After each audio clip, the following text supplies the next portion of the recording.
సిద్ధేశానంద భారతీ స్వామి, సిద్ధేశ్వరానంద భారతీ మహాస్వామి వారికి వారి పాదపద్మములకు, అలాగే సిద్ధేశ్వరి పీఠ ఉత్తరాధికారి జగద్గురు శ్రీ శ్రీ శ్రీ దత్తేశ్వరానంద భారతీ స్వామి వారికి, అలాగే మాతృశ్రీ శ్రీ రమ్యానంద భారత స్వామికి, మిగిలిన గురువులకు గురుభ్యో నమః. అలాగే ఇక్కడికి విచ్చేసిన అందరికీ కూడా నా నమస్కారాలు తెలియజేస్తూ,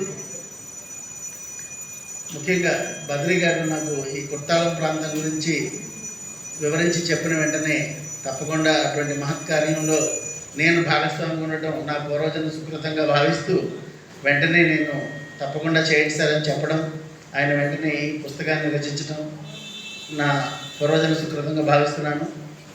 ఇంతటి మహత్కార్యంలో నేను ఒక చిన్న భాగస్వామి కావడం నాకు చాలా ఆనందంగా ఉంది. అలాగే స్వామీజీ ఆశీస్సులు, అలాగే స్వామీజీ ముందు నేను ఇక్కడ కూర్చోవడం అనేది అది నాకు ఆనంద భాష్పాలు ఏ విధంగా అనేది నేను ఎక్స్ప్రెస్ చేయలేకపోతున్నాను.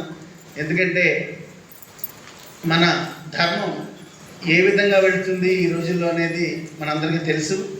హిందూ ధర్మాన్ని కాపాడటం కోసం ఇటువంటి మహాస్వాములు ఎంతో కృషి చేస్తున్నారు.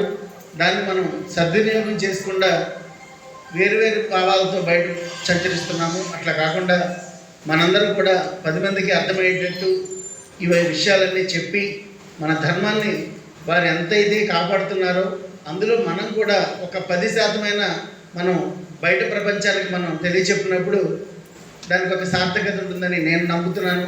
అదేవిధంగా ఈరోజు స్వామి గారి ఆధ్వర్యంలో